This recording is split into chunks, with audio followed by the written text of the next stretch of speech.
UDG y tiene un doctorado interinstitucional en psicología, en donde realizó su tesis con el tema tentativa suicida, actuación, posicionamiento y episodios en el discurso de pacientes y familiares. Actualmente se desempeña con práctica clínica en adultos, es director de Casa Lete Guadalajara y es profesor y coordinador del doctorado en psicología en la Universidad Marista. Entonces, muchas gracias, doctor Raúl. Le voy a ceder la palabra. Bien, buenos días. Lo que yo veo en mi pantalla es un auditorio y ustedes me ven en una proyección. ¿Eso es así? Sí, puede compartir su pantalla y se va a ver lo que nos esté compartiendo y en la esquinita su video, doctor. Muy bien.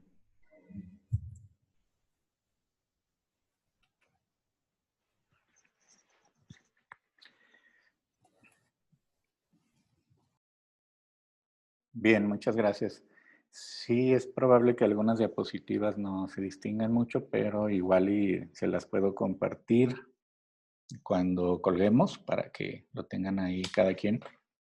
Y bueno, también para que si gustan estar en contacto conmigo para profundizar en alguna cuestión que yo presente aquí, pues con mucho gusto, ¿verdad? Les agradezco mucho la invitación.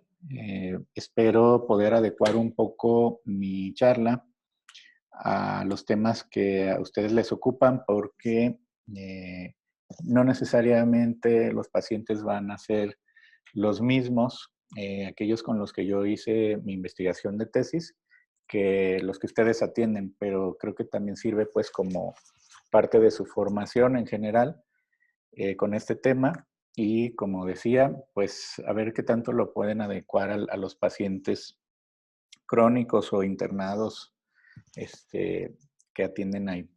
Entonces, este modelo yo lo generé en mi tesis doctoral del 2012 al 2015. Fue la construcción de un modelo que no existía a partir de varias piezas teóricas que provienen básicamente de la psicología social y de la suicidología. Este modelo desemboca en una entrevista que se puede hacer a personas que hayan tenido una tentativa de suicidio, y es una entrevista que puede ser muy breve, de unos minutos, y de manera ideal esta entrevista también se puede hacer a uno de los familiares de la persona que sepa un poco en qué consistió la crisis. Eso es el producto, digamos, de la investigación. Y lo que voy a presentarles es un poco de la explicación de ese modelo y con eso podríamos dialogar un poco, mencionándoles yo los casos y creo que con eso terminaríamos la actividad de hoy. Por lo tanto, no es una aproximación clínica. Hay que tener en cuenta que los otros factores de riesgo están presentes. No es un modelo que descarte los demás factores de riesgo, sino que vendría a complementar y enfocarse mucho en esta dimensión, digamos, discursiva de la tentativa de suicidio y de la posición del mismo sujeto o de los sujetos.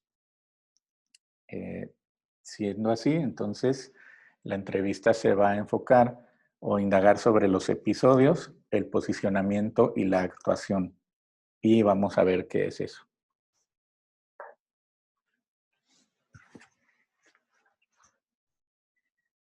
Bueno, este es un supuesto general de que las necesidades prácticas o situacionales, compromisos, pensamientos, emociones y significados de los episodios vitales se conjugan para colocar a alguien en condiciones de ánimo y valoración para atentar contra su propia vida. La aclaración que hacía yo respecto a los pacientes internados, los que ya tienen un tiempo internados, es porque probablemente este modelo sea más adecuado para atender personas que llegan a urgencias y son internados en el momento o que tienen poco historial de internamientos o de tentativas. Sin embargo, me parece que el modelo se podría extender para pensar algunos casos en donde este tipo de narrativas persisten tras el internamiento. Es decir, que la persona se queda fijada probablemente en ciertos episodios vitales y, por así decir, lo sigue viviendo en su cabeza, en su mente, en su ser, aún estando internado, y es lo que configura pues parte de su padecimiento. Entonces, eso es algo que ya me dirán ustedes cómo lo piensan.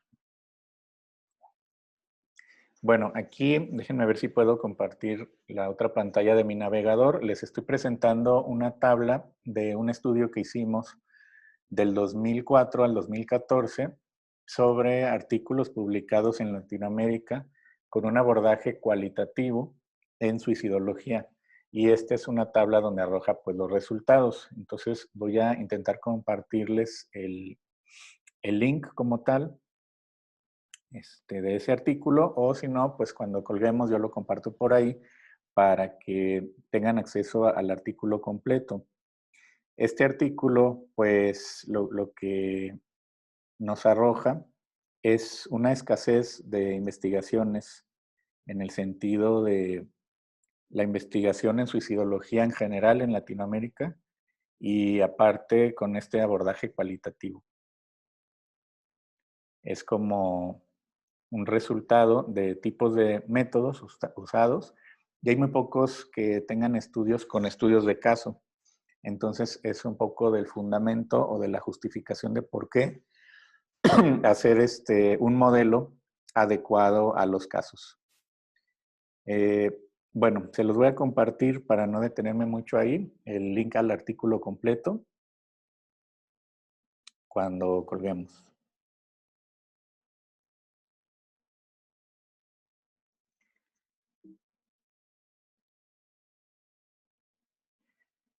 En general, el resultado de ese artículo pues fue que la investigación predomina en países como Brasil y México, y si ustedes conocen un poco del campo, son las mismas personas las que hacen investigación sobre suicidio en cada país. Es un grupo de personas y los que publican son muchos menos. Por lo tanto, pues ahí hay muchísimo campo que abarcar, y como les comentaba, en este tipo de metodologías hay mucho que se debe todavía de reportar. Entonces, el modelo que presento, pues es un esfuerzo por aportar a ese campo.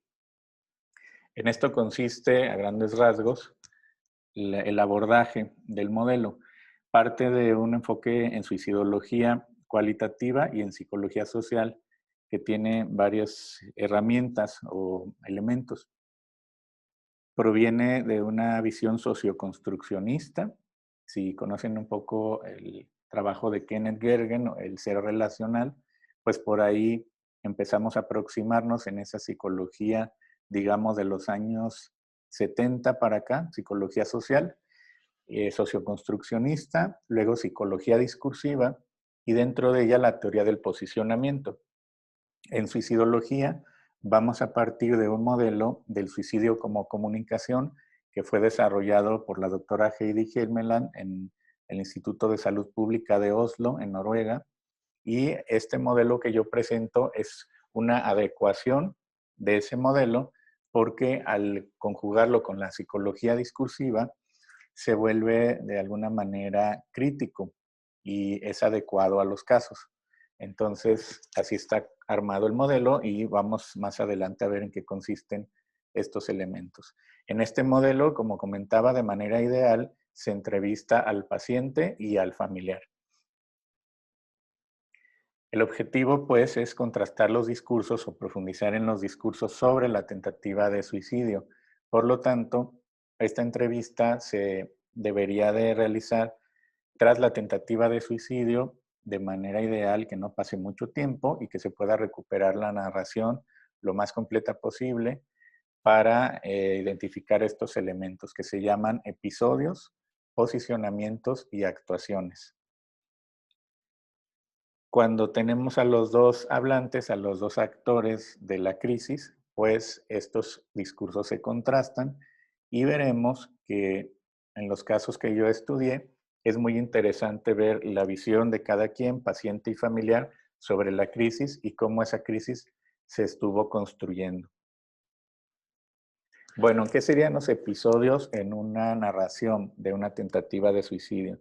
Los episodios son maneras en las que nosotros seccionamos la realidad y la contamos para hacerla inteligible, para hacerla comprensible. Y esta realidad no necesariamente es objetiva, sino que tiene un sentido de unidad en la narración. Estos episodios muchas veces ya están tipificados o caracterizados en la realidad social. Los episodios pueden ser temporales y nos hacemos a veces como al modo de la sociedad para hacernos entender, porque seccionamos el tiempo en actividades sociales como la semana, el verano, las vacaciones, el ciclo escolar, la jornada de trabajo. Si me doy a entender, son episodios que ya existen en el orden social simbólico y que los sujetos retoman para armar su narración de sus episodios vitales.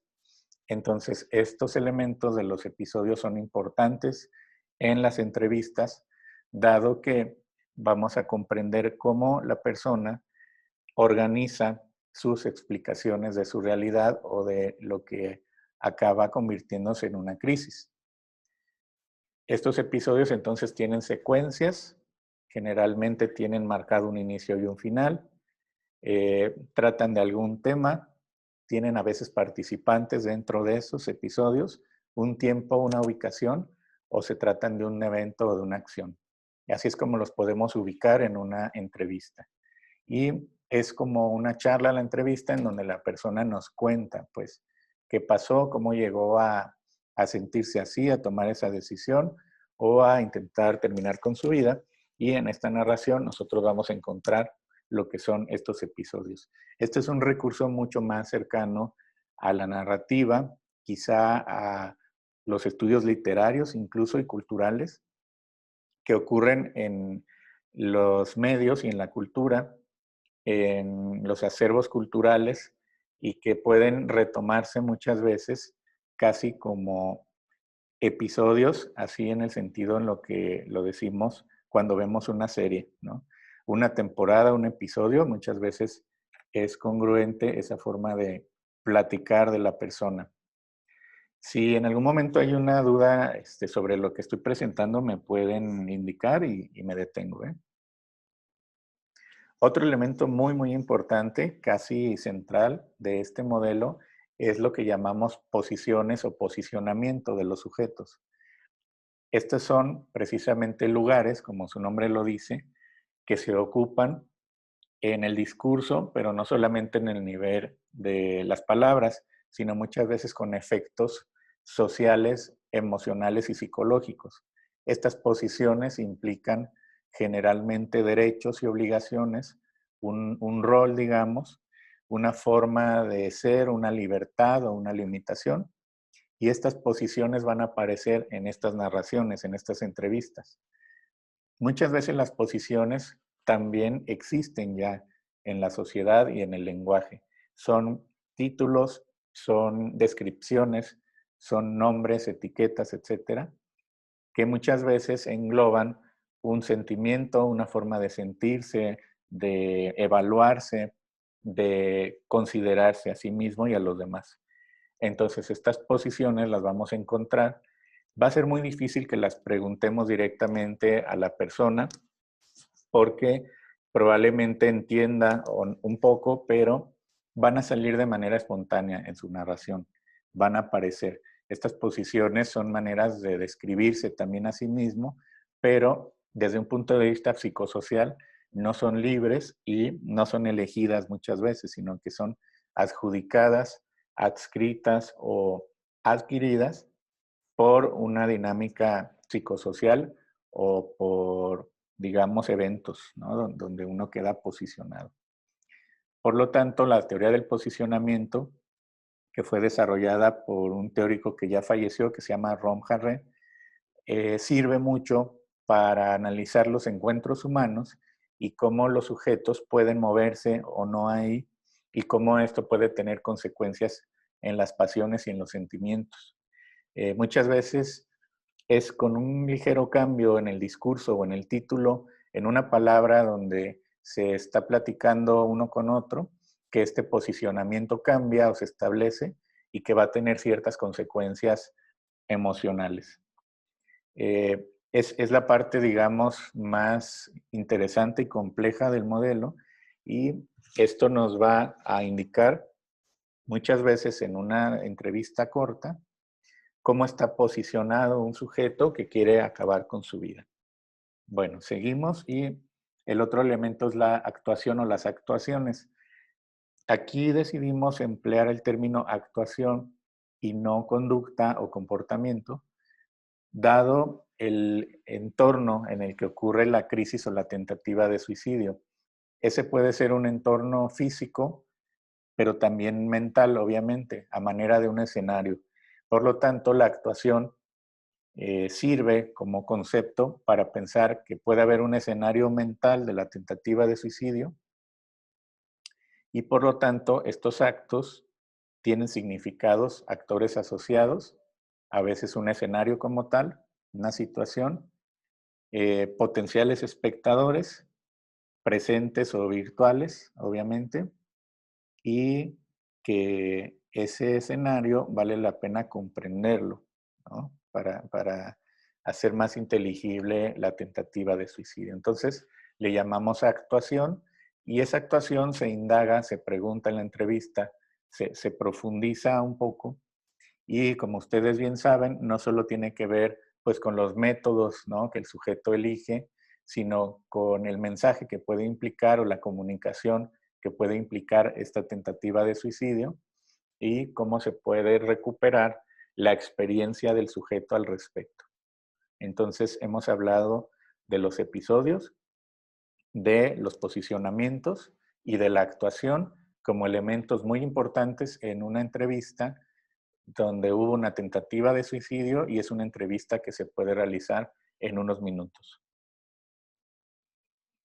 Bueno, el método en sí que yo tuve que emplear fue, esta es, digamos, explicación teórica, se llama psicología discursiva. El modelo específico retoma elementos de la teoría del posicionamiento. Es una entrevista a dos participantes del fenómeno. Lo que se hace es un análisis de discurso de los episodios, posiciones y actuación, y se interpreta lo que se dice textualmente, el discurso, que es una forma de lazo social, y cuando hay dos entrevistados, pues entre los hablantes. Es un abordaje o una forma de entrevista psicosocial y suicidológica. ¿Qué es lo que vamos a encontrar ahí? Estos ya son elementos más técnicos, no más teóricos, que sería ya la invitación a profundizar o aprender un poco más de psicología discursiva, que son elementos ya de análisis, cómo hay construcciones discursivas, es decir, fórmulas que ocurren ya en la cultura, en la sociedad o en las situaciones, que generan formas de lazo social o de posición. Hay discursos sobre algo que ya están armados. Por ejemplo, los géneros narrativos tienen una forma discursiva, las tragedias, las comedias, las farsas, tienen su forma discursiva y muchas veces se asemejan a lo que las personas contamos. Muchas veces estas expresiones están orientadas hacia cierta acción, y esa acción hay que comprenderla a nivel social o muchas veces cultural.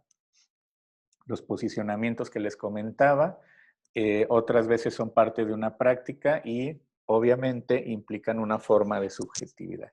Estos ya son elementos pues técnicos de análisis de ese tipo de entrevista. Bueno, este cuadrito es la guía de entrevista como tal. Tenemos las columnas en donde en primer lugar tenemos estos conceptos teóricos que ya hemos mencionado, episodios, posiciones y actuación. Hay una forma de preguntar que es más sencilla, ¿verdad? Más coloquial, para abordar al paciente y en dado caso a un familiar. Y lo que estamos preguntando, bueno, ¿cuáles son los hechos que ocurrieron antes de la tentativa de suicidio? Esto aplica para alguien que está en su casa, en su trabajo, en su escuela, o que está internado. De todos modos hay hechos, ¿no? Hay cosas que ocurren, aunque sea el espacio donde se está, pues un tanto limitado o monótono. Luego, ¿cuáles son las relaciones de las personas? Aquí también cabe pues el entorno mental, ¿no? En qué se está pensando, qué es lo que se está recordando, qué es lo que se tiene como muy presente y de qué manera se da la decisión de la tentativa. Son formas en las que uno se acerca y pregunta, a ver, platícame qué pasó, qué estabas haciendo, qué has estado pensando, qué venía sucediendo, después qué pasó, quién estaba, quién se enteró, etcétera, etcétera. La manera en la que se hace esta entrevista y lo que estamos rastreando son estos temas recurrentes o episodios, algo que llamamos vectores de fuerza, de sujeción o de conflicto, los conflictos como tal, y bueno, las secuencias de la actuación, la crisis como tal. Y ahí es donde vamos a retomar los elementos de análisis. Bueno, aquí creo que ya casi voy llegando al final. En algún momento, si me hace una pregunta, me puedo regresar a alguna diapositiva. Pero bueno, es este modelo que nos aporta. Es un abordaje que no es directamente clínico, por lo tanto se acerca más a los sujetos y a sus situaciones y ayuda pues a otro tipo de estudio, ¿verdad? ¿Cuáles son las interacciones previas a una tentativa de suicidio? La participación de personas y de significados.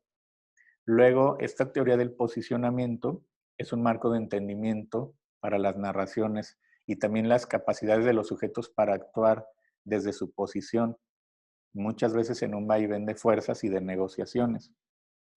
Y después, este es un terreno que todavía falta mucho por desarrollar, las consideraciones performativas de la actuación suicida, es decir, qué es lo que se busca muchas veces con ese acto. Muchas veces ese acto busca modificar algo y hay que comprender esa intencionalidad. Eso es todo un campo, ¿no?, de conocimiento que se debe explorar en suicidología. Muchas veces esta tentativa de suicidio tiene mucho más significado como un hecho que busca cambios en una dinámica a futuro que un proceso previo de patología o antecedentes. Entonces, esa parte performativa de la tentativa es muy interesante. En suicidología, como decía, comentando el artículo pues hace falta mucha investigación de casos o mucho reporte de los casos para comprender cómo se van a dar las variables, los factores y las dinámicas de manera precisa y comprender un poco más del fenómeno.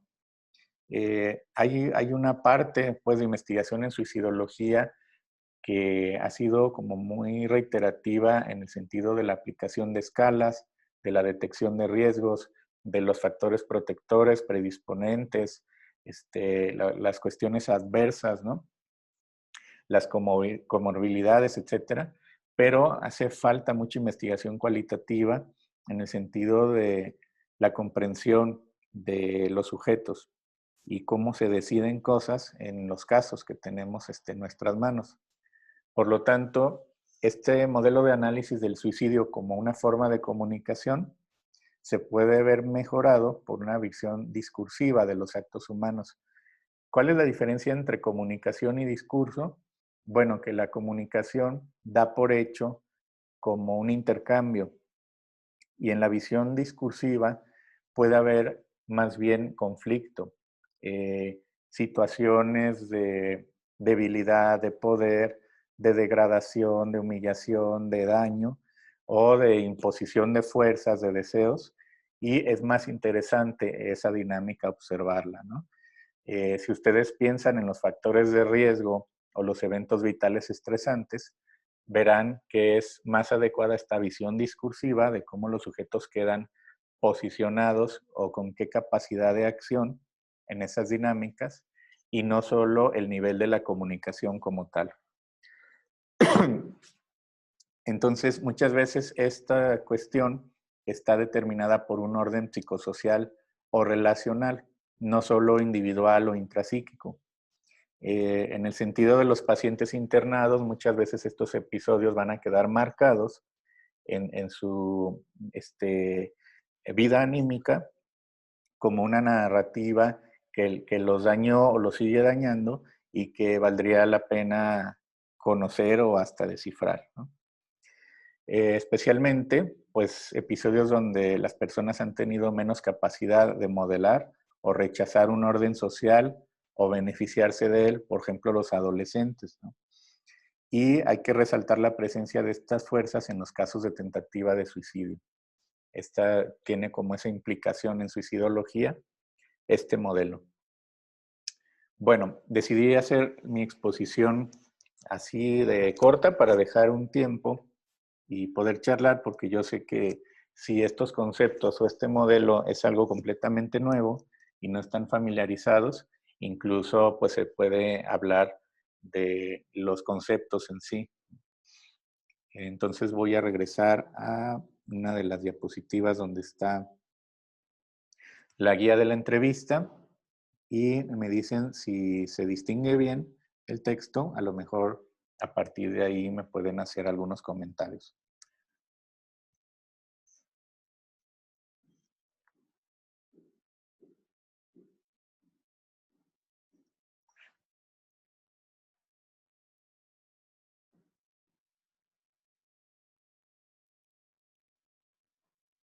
También les puedo platicar un poco más sobre el artículo que realizamos de 10 años, un poco lo que se estudia, ¿no?, en Latinoamérica con este tipo de modelos y qué tipo de resultados arrojan, ¿no?, algunos métodos. Y también, pues, lo que yo les preguntaba, ¿no?, si esto lo consideran útil para el campo de trabajo y el tipo de pacientes que atienden, o tiene como una desviación o una limitación, y poder pensar en qué medida esto pudiera ser adecuado.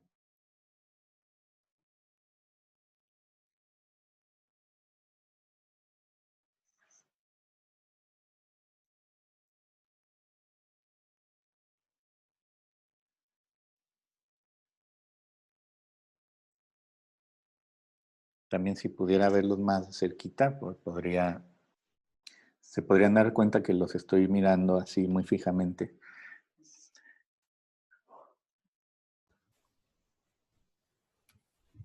Maestro, Teníamos el micrófono apagado.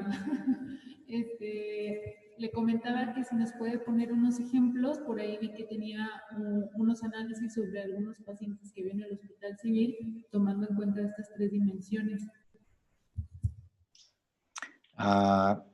Bien, ahorita va a ser un poco difícil escudriñar en mi computadora, pero sí se los puedo platicar. Por ahí tengo unos mapas de los casos, pero pues yo más o menos me lo sé porque pues fue como muy ardua la tarea de ir ahí al Civil Viejo, donde está psiquiatría, que llegan primero las personas a urgencias o que las trasladaron de otra institución y que están ahí un tiempo. Por lo tanto, pues yo llegaba y preguntaba si había llegado alguien por esa razón.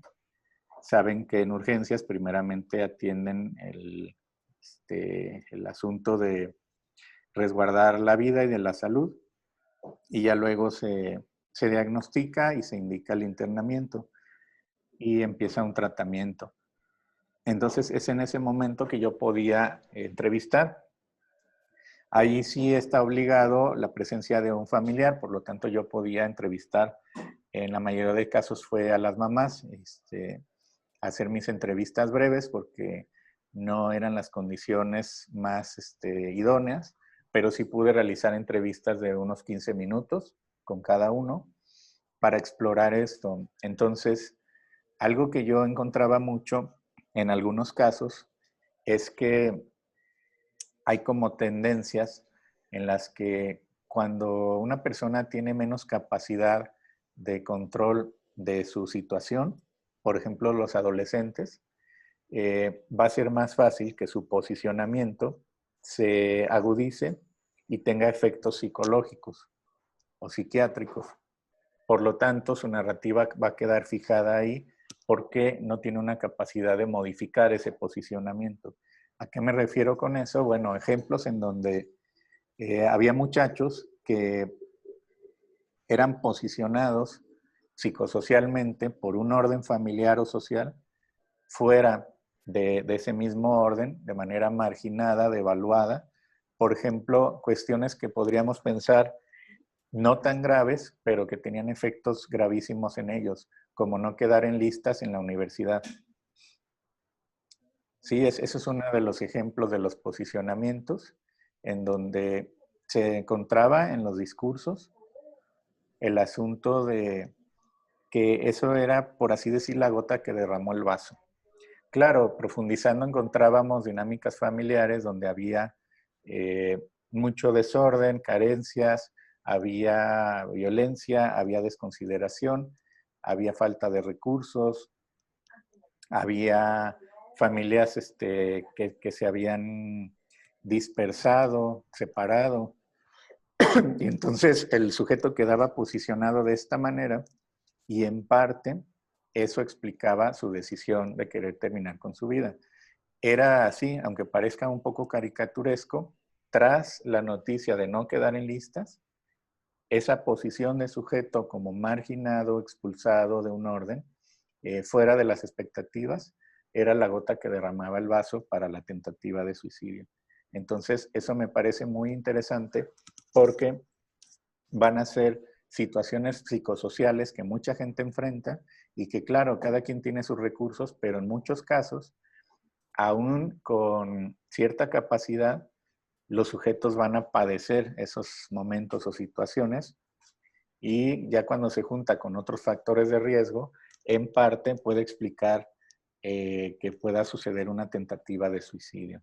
Yo encontré mucho esa cuestión, ¿no? Del posicionamiento como de las expulsiones de la sociedad, quedar desempleado, no salir en listas, ser comparado con un hermano, eh, ser criticado por no estudiar. Todo esto, como comentaba hace un momento, no solamente son posiciones que el sujeto asume o enuncia, sino que también son las posiciones que se le adjudican o en donde se le coloca. Como decía yo, no es una cosa nada más de las palabras, sino que tiene efectos prácticos.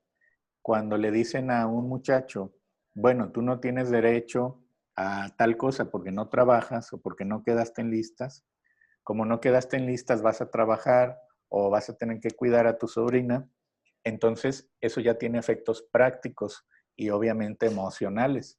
No solamente es un cambio en las palabras, sino que va a tener un efecto en la cotidianidad y muchas veces en sentidos desagradables.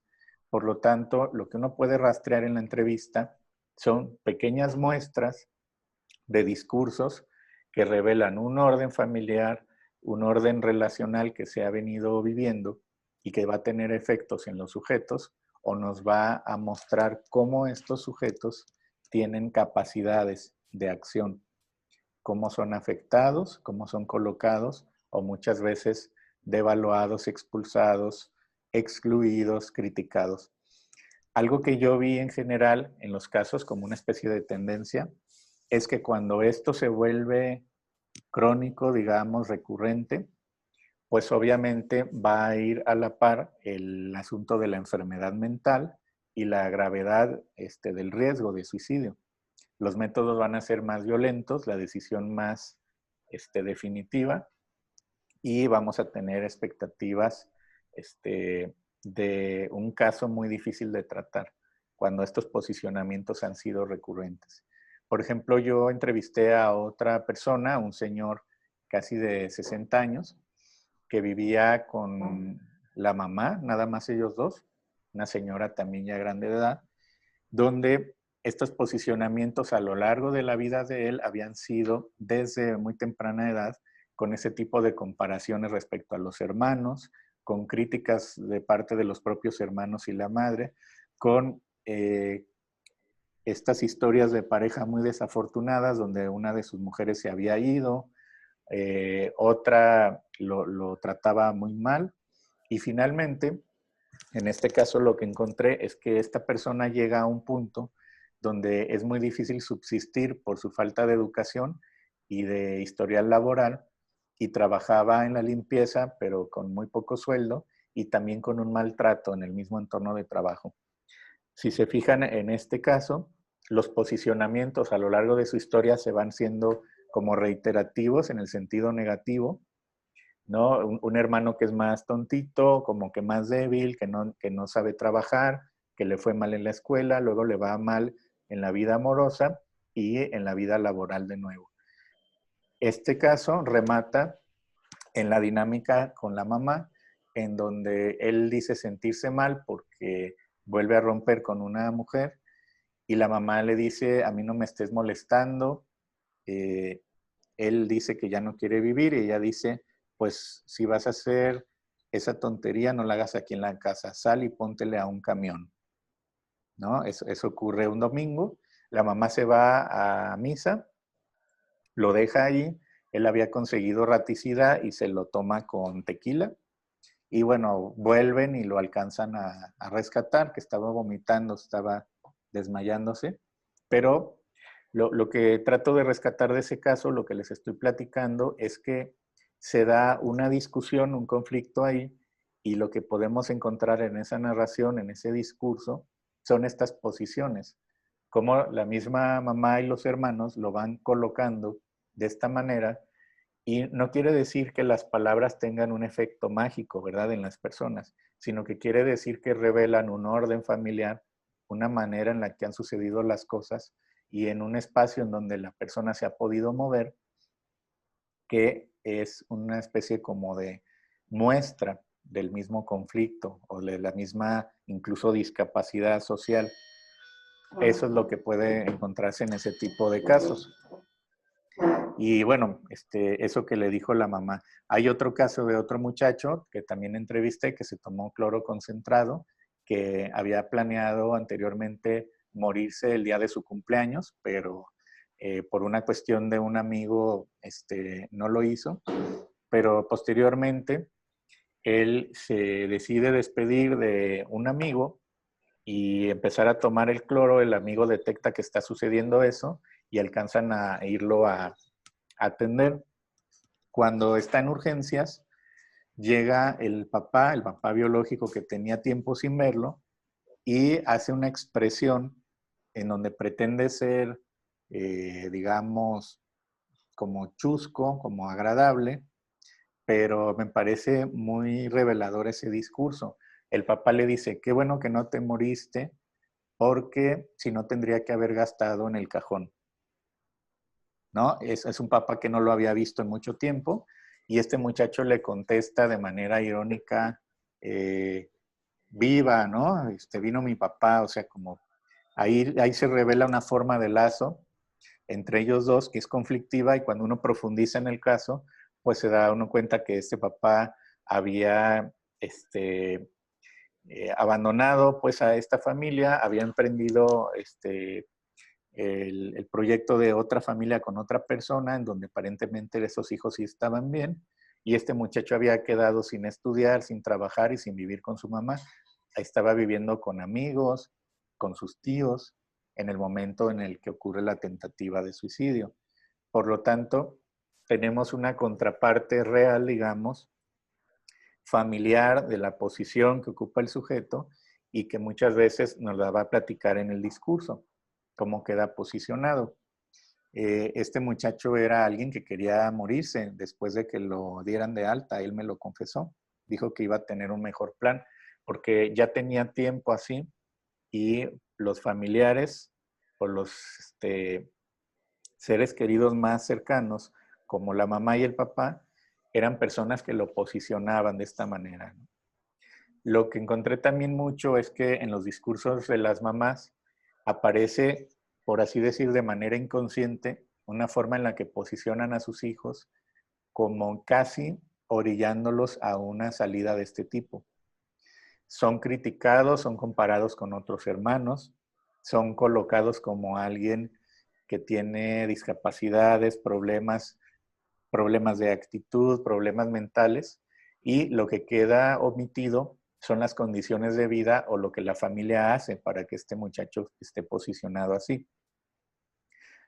Había un caso en donde ese mismo caso de ese muchacho quería entrar a estudiar, había una ficha de pago para el examen en donde no quedó claro si él o la mamá tuvieron la omisión, total que no lo pudo pagar y no hizo el examen.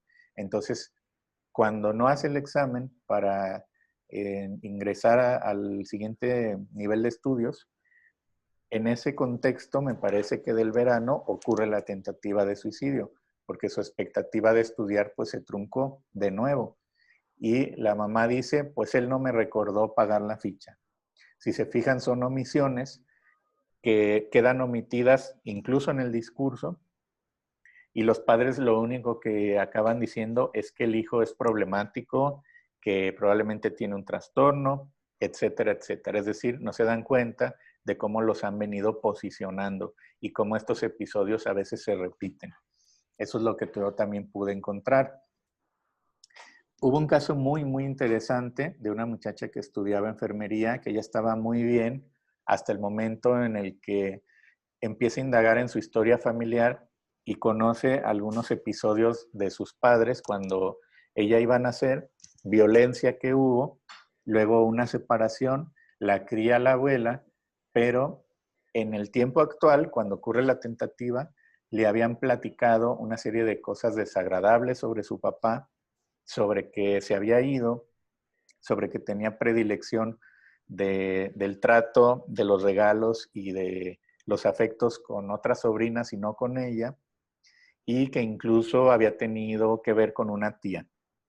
Esta información ella la recibe cuando ya está grande, es decir, cuando ocurre la tentativa de suicidio.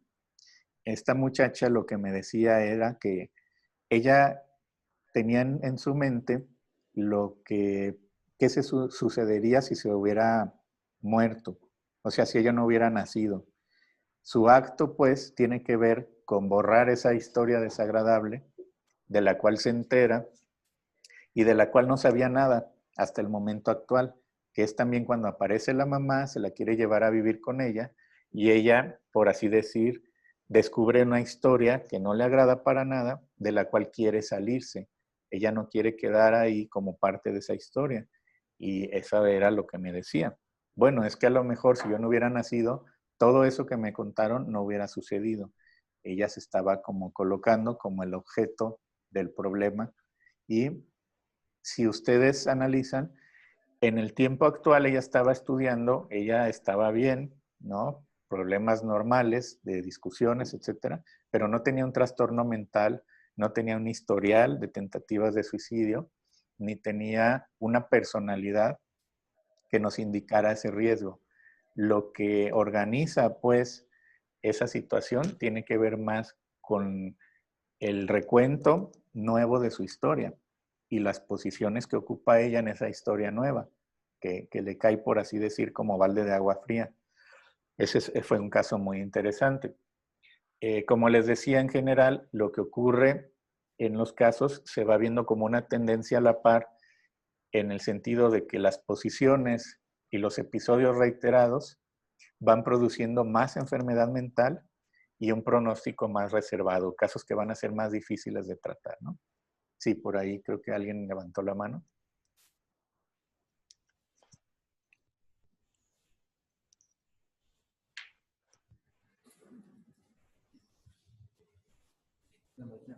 Oye, doctor, viendo lo que planteas, que hay unas vidas y unos momentos que determinan la...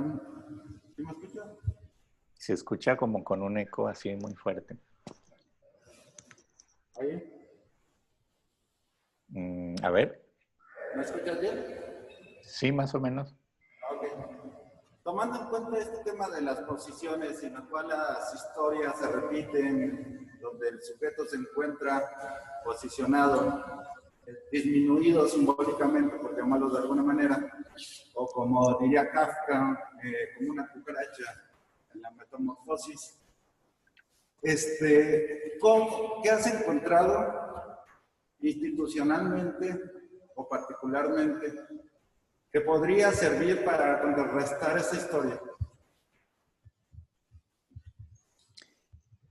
Bueno, esa es una pregunta del millón, ¿no? Porque yo me he preguntado mucho ya atendiendo en consulta, precisamente cómo logra uno que alguien se desujete al discurso cuando está sujetado por el discurso. A mí me parece que habría que analizar en cada caso la naturaleza del conflicto, porque hay situaciones que tienen una base más material y práctica y otra más simbólico-ideal. ¿Sí? Eso implica que la atención de casos requiere un análisis integral en donde debemos tener a la mano herramientas, instituciones y profesionales adecuados para la atención. Es decir, no es lo mismo tener un problema de orientación vocacional o de capacidad y recursos a tener un problema ya más de tipo emocional y mental. Por lo tanto, el cómo se sujete a alguien a una posición, yo creo que tiene que ver con análisis de la naturaleza del conflicto. Qué tanta libertad se tiene, opciones o recursos para ello, puede ayudar a descifrar esto. Sí, no es lo mismo alguien que no tiene recursos para estudiar a alguien que su mamá lo trata mal. Sí, es como una naturaleza distinta. Por lo tanto, una posición se debe analizar también en sus dimensiones prácticas.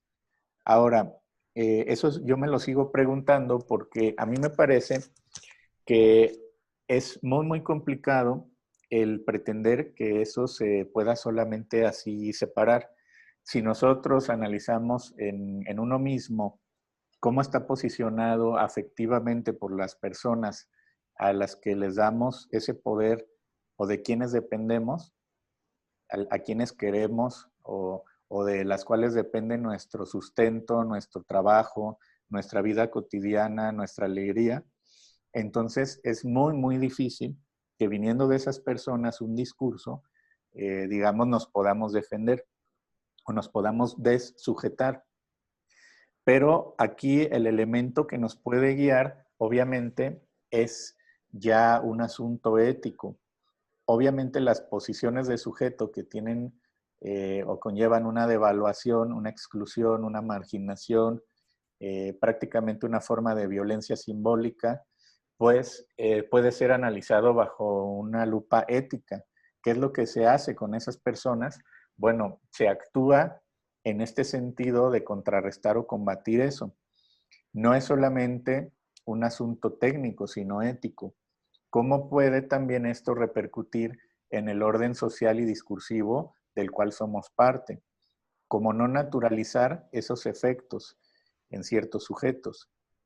Cuando hablamos de la exclusión tiene que ver con un orden social que excluye precisamente. Entonces, todo lo que está expulsado, como todo lo que cae precisamente en los cementerios, en los manicomios, en los basureros, en las orillas de la ciudad, todo eso, lo estigmatizado, lo rechazado, lo señalado, es producto de un orden que existe. Y muchas veces no nos damos cuenta cómo somos parte de ese orden, lo damos por hecho o lo reproducimos.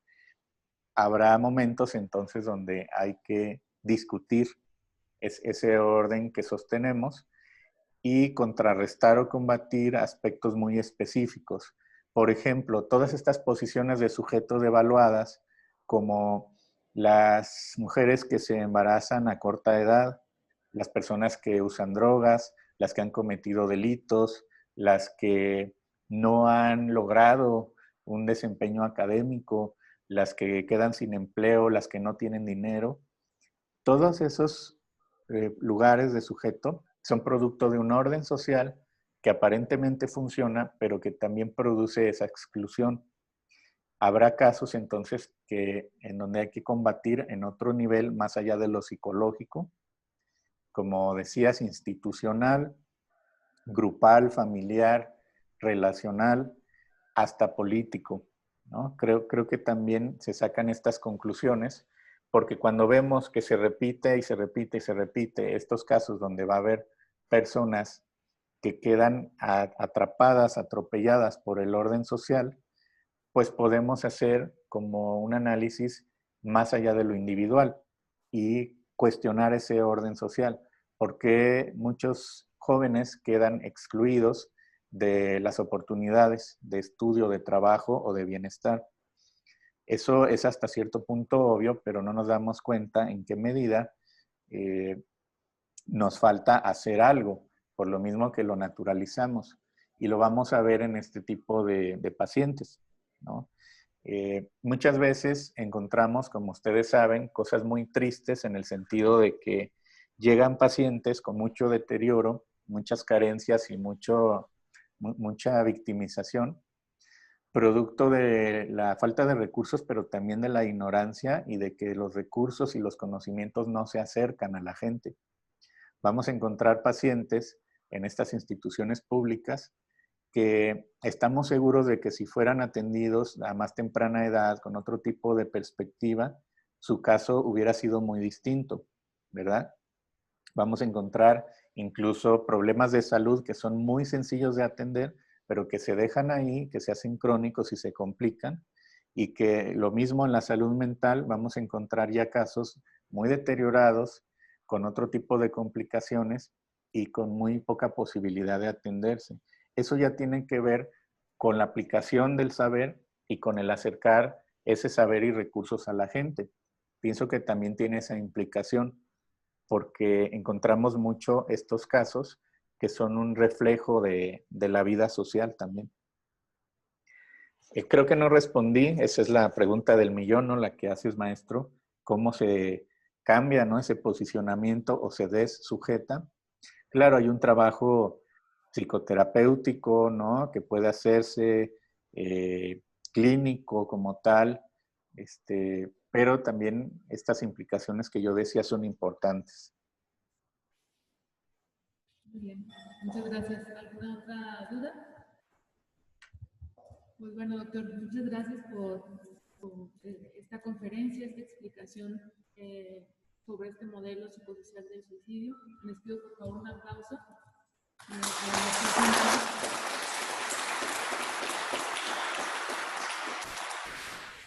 Bueno, pues muchas gracias a ustedes. Sé que es muy temprano y que sí hay condiciones a veces difíciles en las que se pueden tomar estas capacitaciones. Yo quedo a sus órdenes. Yo tengo elaborado este modelo también a manera de taller. Si luego hay interesados más adelante lo podemos pensar. Ya lo he compartido también así con personal de salud, ya lo tengo armado. Entonces, pues por ahí si les interesa, con mucho gusto. O lo que les decía, profundizar sobre estos conceptos, estos abordajes, pues tengo información, tengo un acervo y aparte estoy trabajando en proyectos de investigación y publicaciones por estas líneas. Entonces, pues con mucho gusto sigo a sus órdenes.